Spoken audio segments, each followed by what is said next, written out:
Good afternoon, good evening, and good morning to everyone who's out there, depending on what time it is where you are. It's late afternoon for us.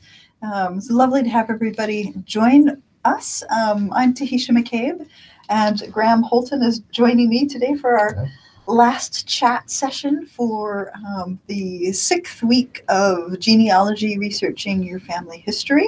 It's been great to have everybody on the course with us this time, sort of wrapping down into the course ending up and thinking about what have we been thinking about the last couple of weeks? Looking at secondary materials, going off to the Mitchell, and having the librarians and archivists at the Mitchell share their expertise with us in the last couple of weeks has been really fun.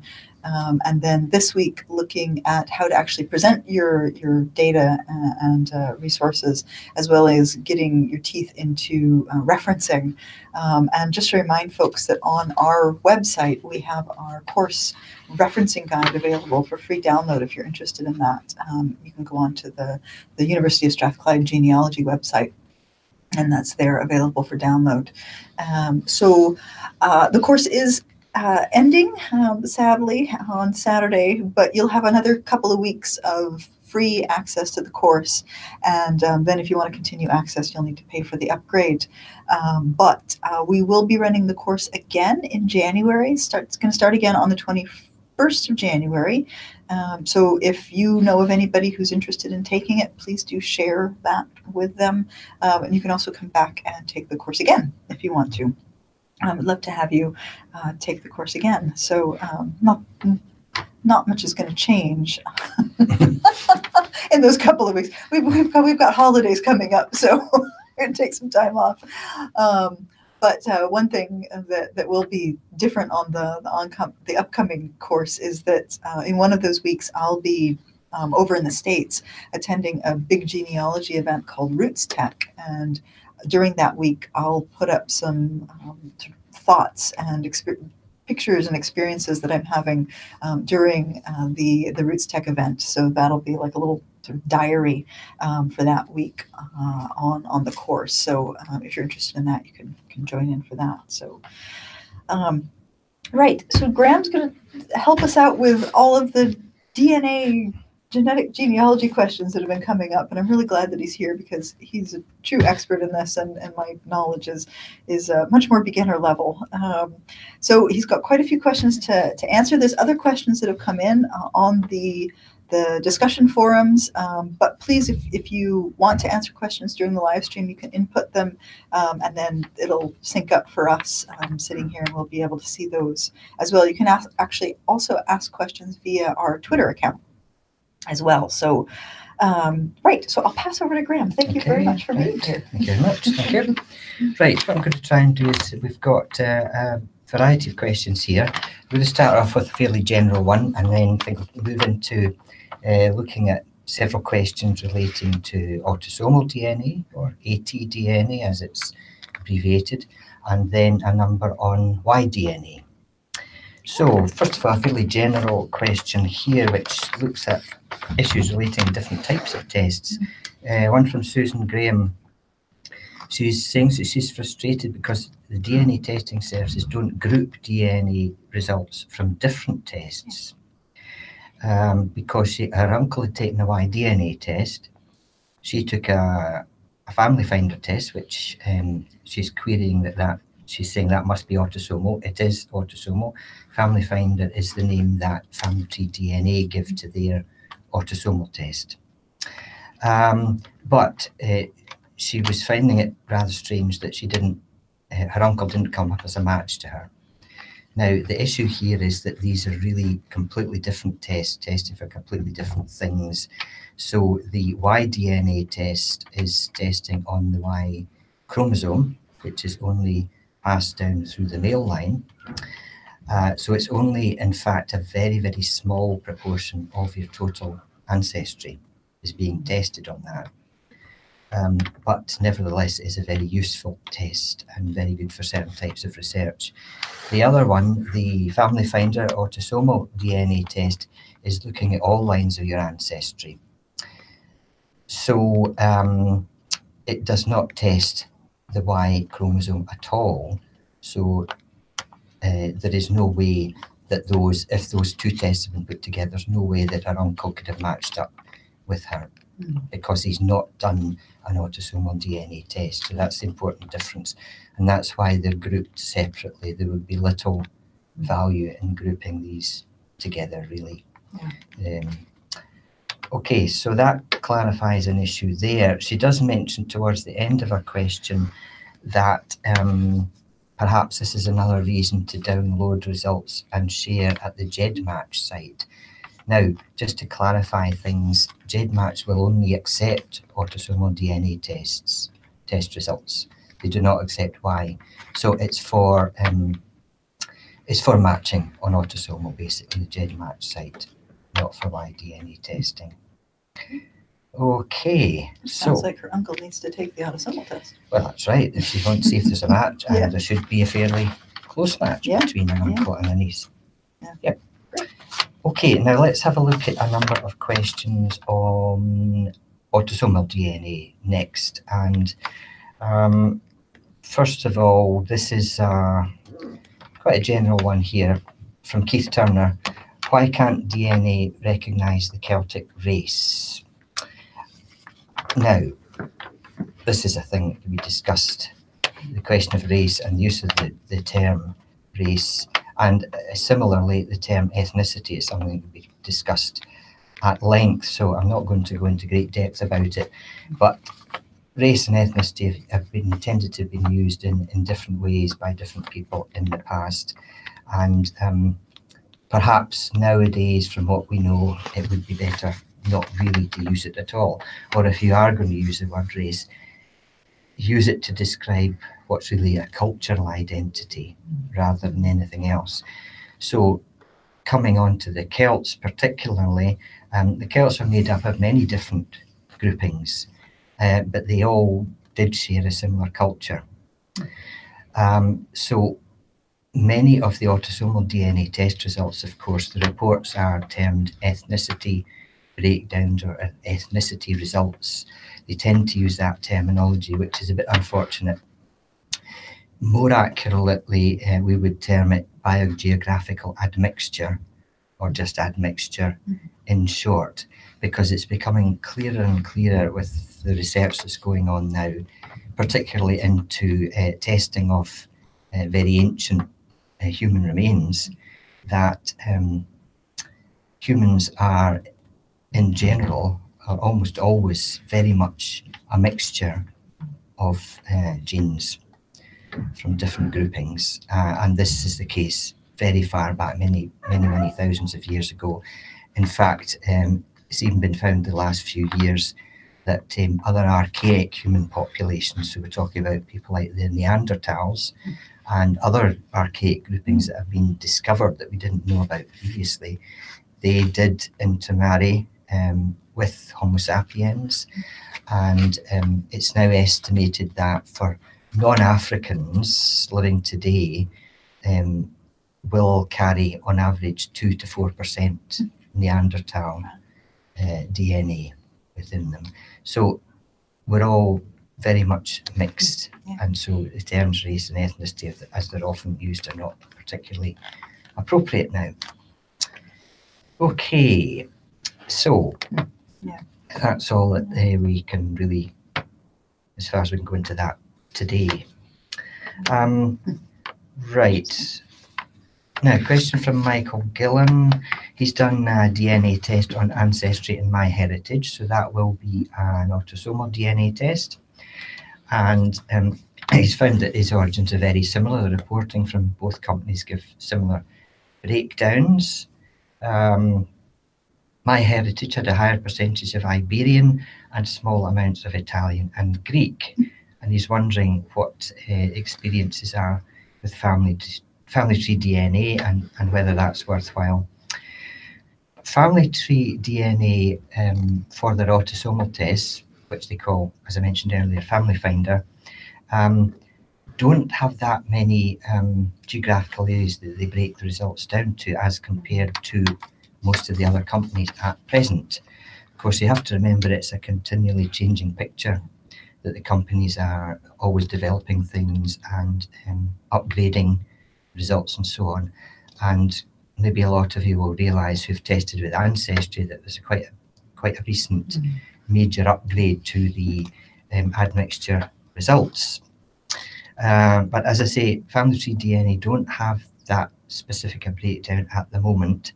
So I would suggest if you're thinking of autosomal, it may not be worth testing with Family Tree DNA. Of course, it is possible to do uploads for a small fee to Family Tree DNA of results from other companies. So you could look at that possibility and just get another aspect on it.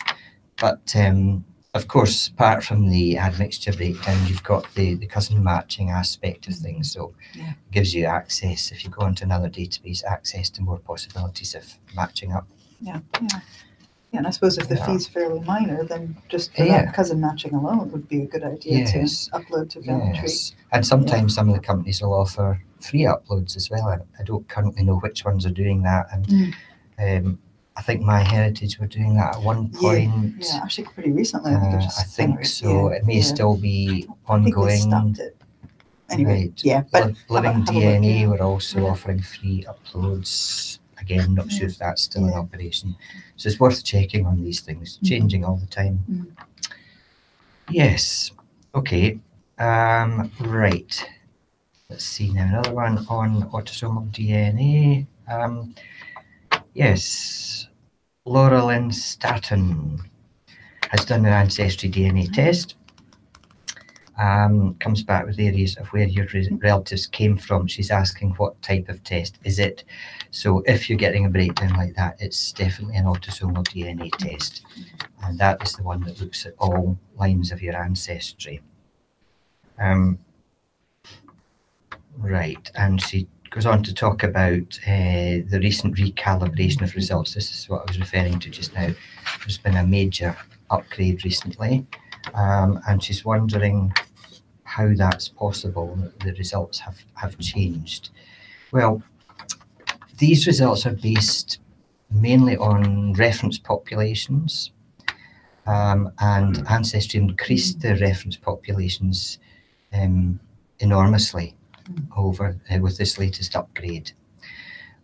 So there's greater coverage for different areas throughout the world, larger numbers of reference examples, and obviously that gives you a more representative and more accurate result. So you maybe find there's a better coverage in your area.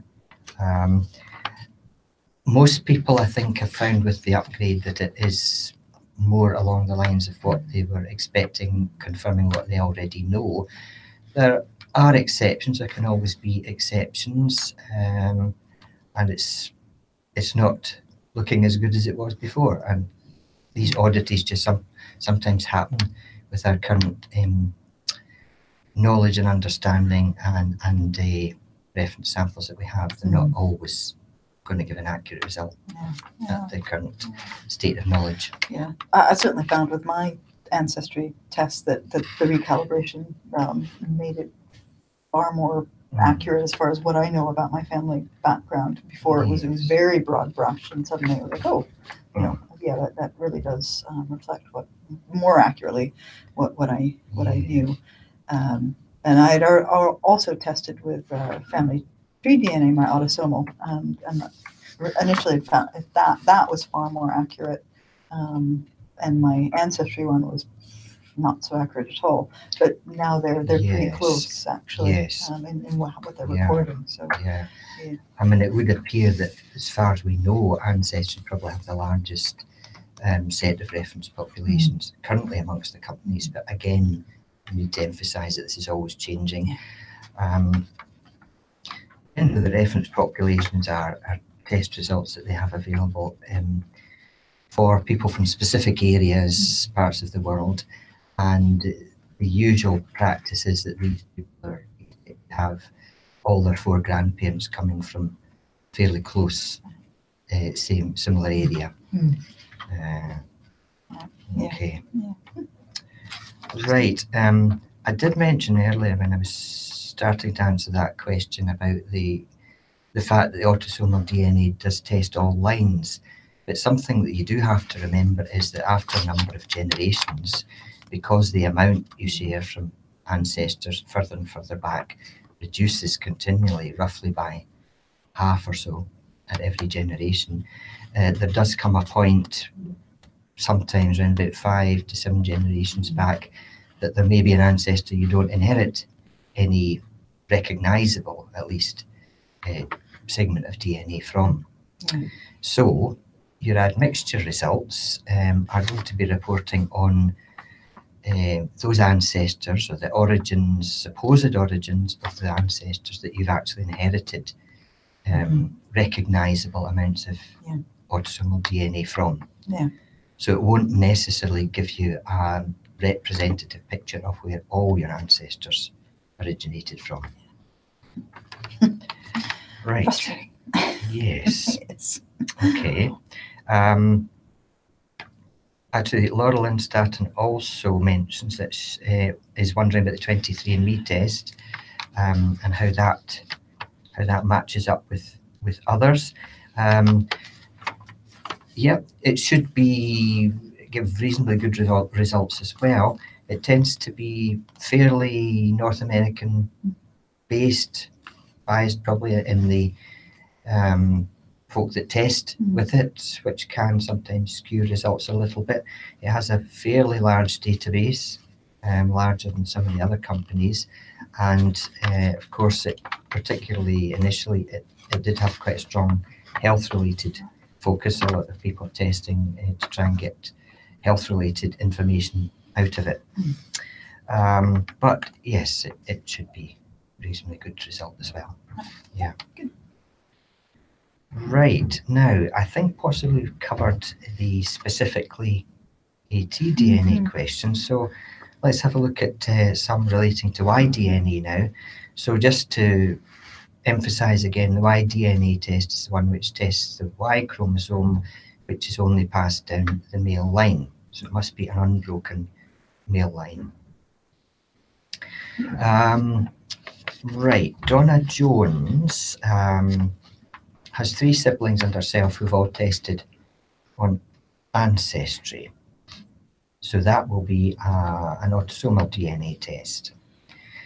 Now, she has a second great-grandfather from Germany, but she's saying that none of her siblings or herself have any results showing up in the admixture breakdown for Germany.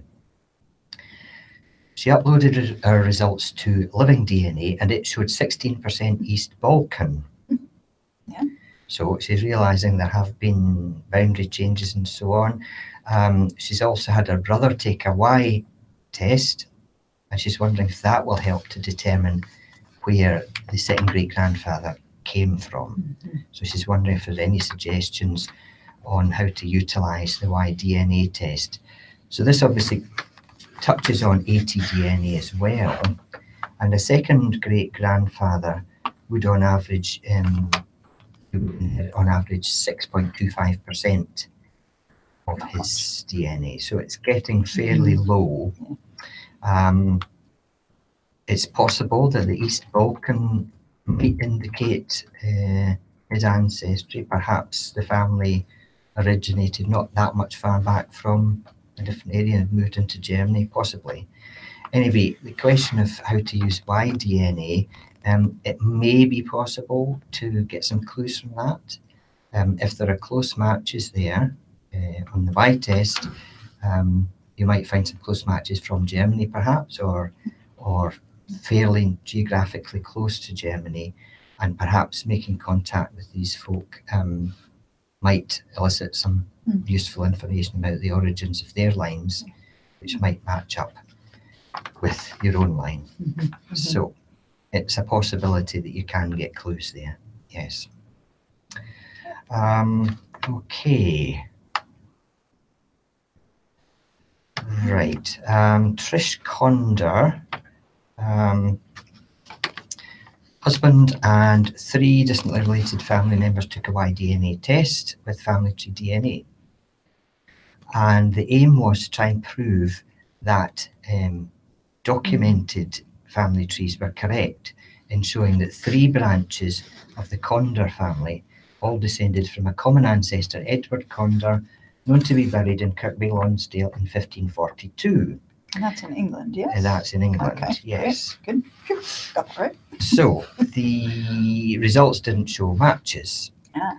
So she's wondering, could that be because there's around about 15 plus generations and that the gap is too great?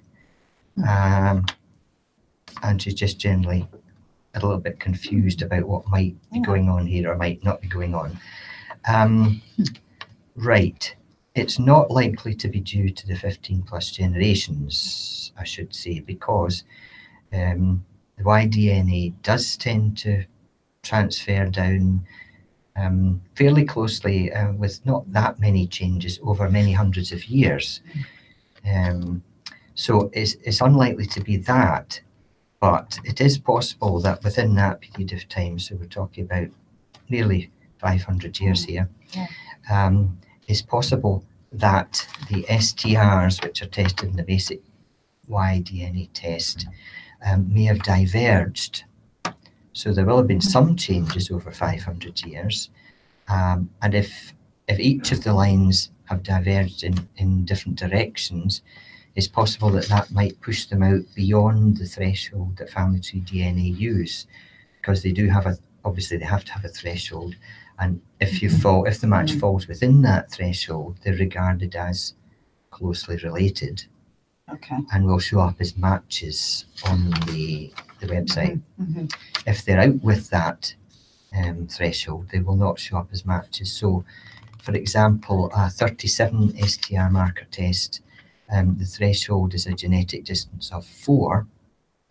So if there's been some divergence, possibly several mutations have happened, possibly quite recent ones even, and they end up as a genetic distance of 5, they will not show up as close matches. They will not show up as matches at all, basically, on the family tree DNA website. Although, in fact, it's still possible that those 3 lines, they may be matching, they may still be descended from that same ancestor. So it needs to be gone into in a bit more depth, and I don't really have time to take it any further than that today. So would that mean basically they would need to upgrade to more matches? Would that be like 67? It might be helpful, yes. I mean, I don't know how many STRs markers have been tested on, but yes, certainly if it's 37 only, it'd be well worth upgrading to 67 markers, and that might well pull them in within the threshold, which is a genetic distance of 7 for 67 markers. And then it might even be worth going up to 111 markers, and then you can talk about advanced testing of SNPs and so on. But Anyway, yes, more information required. But it sounds like there are potential things that could be done. Yes. So I wouldn't rule out the possibility that it is still correct. Right. Now, what else do we have? Somebody's asked about transgender issues. Carmelita D'Amato is wondering, does DNA determine whether you're a male or female? Because there's so much going on with transgender, how would DNA testing fit in? It's not really an area that we tend to get involved at the moment, and scientific knowledge is really still being gathered on this issue. What is the cause behind transgender issues? There are really 2 elements here. There's the biological gender, which would be determined just simply by the X and Y chromosomes. So if the individual has an X and a Y, they're male. If they have 2 X's, they're female. So that's the simple biological gender. But there's also issues of gender identity, which does not just relate to X and Y chromosome inheritance. And there may be, it's thought, as I say, research is still undergoing research on these issues. It's thought that certain genes may affect that, which genes are switched on, which are being expressed or which are not, and can influence that sort of thing. Yeah, it's an interesting one. Mm. One that would not been posed before. So fascinating question. Yeah. Yeah. So watch the space. Yeah. I mean, like so many issues within genetics, we're still got an awful lot to learn. Yeah. There'll be many more developments still to come. Absolutely. Yeah. So a couple of questions have come in from folks on the live stream itself. Some of them I think will probably be fairly easy to answer. So John H.C. Staton, I hope I've got that right, is asking, can DNA tests be used to find your clan? Well, the short answer to that is yes. Yes and no. Obviously, there's a lot of interest on doing this sort of thing, and there are many DNA projects, most of them hosted on the Family Tree DNA website. So of course, they're very much based on Y-DNA testing, and a lot of these projects naturally do relate to the clan names, clans in Scotland. A lot of work has been done by some of the clans and an awful lot of testing, particularly the MacDonalds, one of the largest surname projects. It's probably a good example. They were involved in genetic testing at quite an early stage. There were, I think, 5 chiefs of the different major branches of the MacDonalds who tested at an early stage, and they found that they all matched up quite closely. So that confirmed the sort of documentary and traditional history of the clan, and a lot of has been done with SNP testing relating to the MacDonalds. So there are SNPs that have been identified for different branches of the clan as well. The Stuarts, well, not strictly a clan, but we've been involved quite a bit of research with the Stuarts. There are a number of SNPs there that will identify branching. So we're talking about branches from that branched off around about the 14th century at the moment. But there are other families, not necessarily clans always, there are other families that have done similar sort of work with SNP testing, and there are SNPs that will identify branching down to sort of late 16th century at least now. So as more and more people test, we should learn more and more about branching in more recent times, which would be really helpful. So yes, it is possible if the clan you're interested in trying to identify with has done quite a bit of research and a lot of testing. It can be possible to confirm that. Of course, it's important to remember with the issue of the clans that many folk at that time took on what are termed as Celtic surnames. So they took on the name of the clan, although they might not be actually related to the chiefly lines. So it's thought that maybe it could be as low as a third of the folk with a particular clan name might actually be of that same line. Could be up to as many as a half, perhaps. But it's something to keep in mind. So because you do have a clan name, doesn't necessarily mean that you will be related to the main chiefly line. Yeah. Okay, great. Right. So, yeah. Great. Oh, that's interesting. Braze O'Toolinet, bad name, says that they've hit a brick wall with my husband's, male, female, hard to say, husband's great-grandfather. Would a DNA test help? He was born in Scotland around 1830. So presumably not finding much more information than that. So would a DNA test help? Yes, well, it might do. Does it say if it was a Y-DNA test? Well, or? Not sure. The test hasn't been taken yet. So I think the question is, would a DNA test help? Right. So it might be a question of which test did you take? Yes. Possibly. Yes. Yeah. I'm talking about 1830. 1830. Yes. Born in Scotland around 1830. Yes. Well, something you have to remember about autosomal DNA testing is that it will only give fairly reliable results of matching back about 5 or 6 generations. So going back to 1830s, sort of bordering on that sort of threshold. So it might be difficult to establish through that. So I would suggest probably the Y-DNA test would be the best plan. Obviously, it's going to have to be a male line for that, though. If I it's a think male that's line. okay, because, well, Yeah.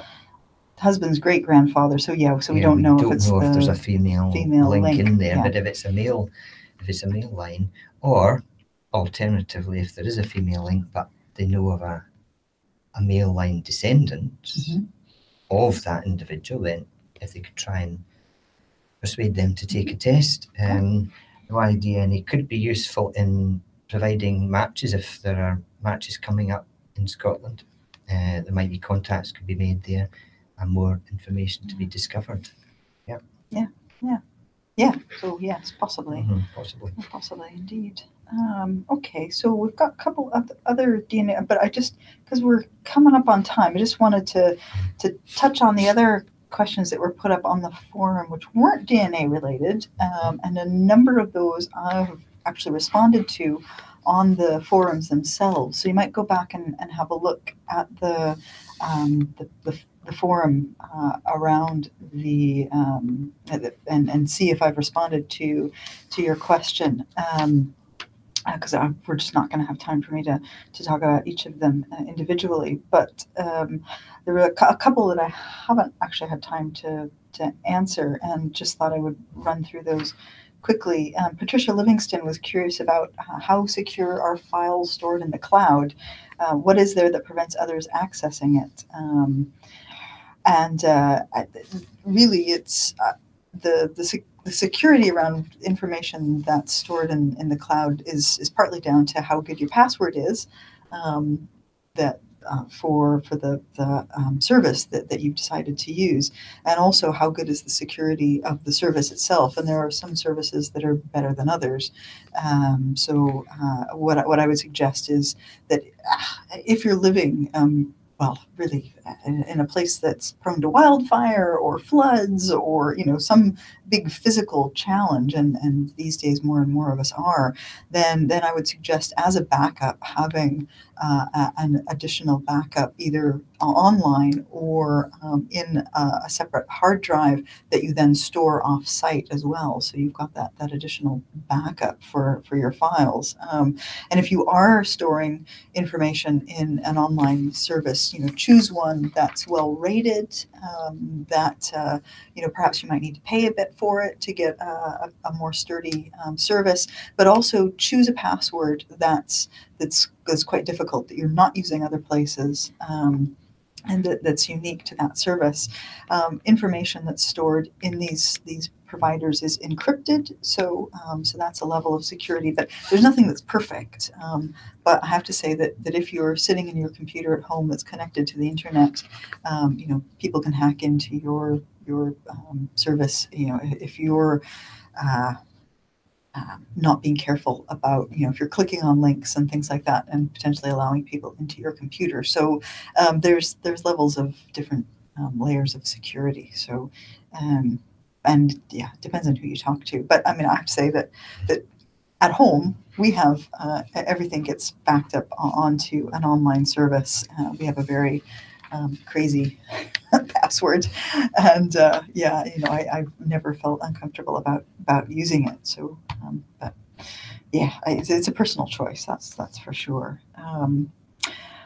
Christine Sava was curious about writing a family history book, and she says she's gotten all fired up in a positive way, really keen to write a family history.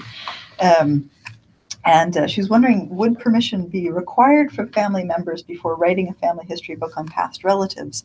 I mean, again, I think this depends on your level of comfort with going ahead. I mean, there's no absolute permission required, because privacy issues don't legally apply to people once they pass away.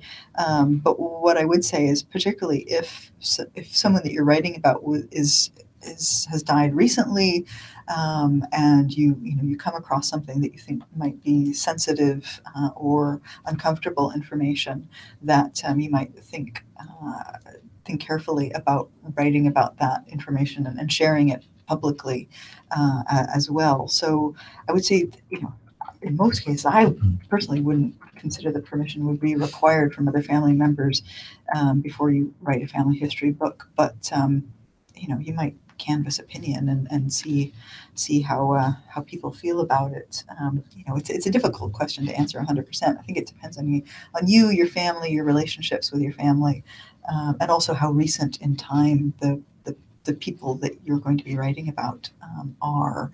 So it's I can't really give a. What do you think about that? Yeah, I would agree very much with that, really. Yeah. I mean, if people are going to be a bit sensitive, people might be sensitive about things, maybe best to ask them, consult them. Yeah. But basically, if you've been able to research information, it's in the public domain. Strictly speaking, there's nothing to stop you going ahead, really. Yeah. I certainly think that if you're writing about people who are living, and it's information that's going to be shared outside, out with people beyond that particular person, then you must ask for permission to include information on living people, because that's a real privacy concern, an issue. And somebody else actually on the forums was asking about that, and I've replied to that on the forum. So. Let's see. So I think those are the two main ones. So somebody else, let's see. So Andrew M. Was asking about people who, the two brothers within the family who went to America many years ago. Now, I have to say, I've not had time to really think about this and consider this. So I'm going to come back and put some thoughts on the forum. So apologies for not doing that or answering that at the moment. But I will come back and have a think about that. So don't worry. Let's see. Other folks. Yeah, most of the other ones I've put up. Quite a few of the things that I would suggest perhaps looking at the Family Search Wiki. Let's see, who was it? Sue Stalker was curious about useful sites for Russian and French records, and also records from Vanuatu, which I knew was an island, but I had to look up where exactly it was. And again, I was suggesting we're going off to the Family Search Wiki and looking at their information about what's available for each particular place. I do know that many French records in particular are in the process of being digitized, particularly civil registration records, and French civil registration records are excellent, go back quite a ways. Napoleon was the person who started, civil registration, and so France is one of the countries that's best represented. And many of the local public archives in France have been digitizing their records that they hold, and they're available for free on the individual archive pages. Now, obviously, it helps if you can read French. I put up a link to a clickable map that if you know the particular place that your ancestors were born, married, or died, you can click into that archive webpage and have a look. There are some online databases for France as well that are taking these records, and where you can search by name. But have a look at the Family Search Wiki, because that will help guide you with that. Russia, I must say, I don't know a huge amount, but I noticed that there was a great deal on the Family Search Wiki about doing research for Russia. Less on Vanuatu, but there was some suggestions for the Pacific Islands and how to go about approaching that. I suspect that it might go back to the country that was had taken it over at that point in time. So the Empire Records, shall we say. Let's see, we've got just a couple more minutes. Oh gosh, yes. There's a couple of other questions, but to be honest, I think most of them have been sort of answered roundabout and otherwise. So I think we actually might round off there. You got anything else you want to? No, I think that's it. Yeah. Great, wonderful. Well, thanks so much for joining us, and thanks very much for joining us on the course as a whole.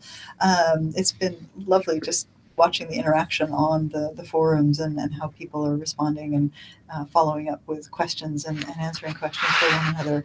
And I always learn something new every time we do the MOOC. So it's great to have people just respond to one another, because it is quite lovely. So we're, as I say, rounding up. This is the last week. You will have free access for another couple of weeks, and then beyond that, you'll need to pay for continued access. But we are offering the course again starting on the 21st of January. So if you want to give yourself a New Year's treat, you can take the course all over again. Yeah. So again, thanks very much for joining us. Thanks to Graham for Thank you. joining us and offering up his expertise. Wonderfully generous as always. So everybody have a great rest of your day, evening, whatever it is. And please have a good holiday break if you're taking one. So thanks very much and take care.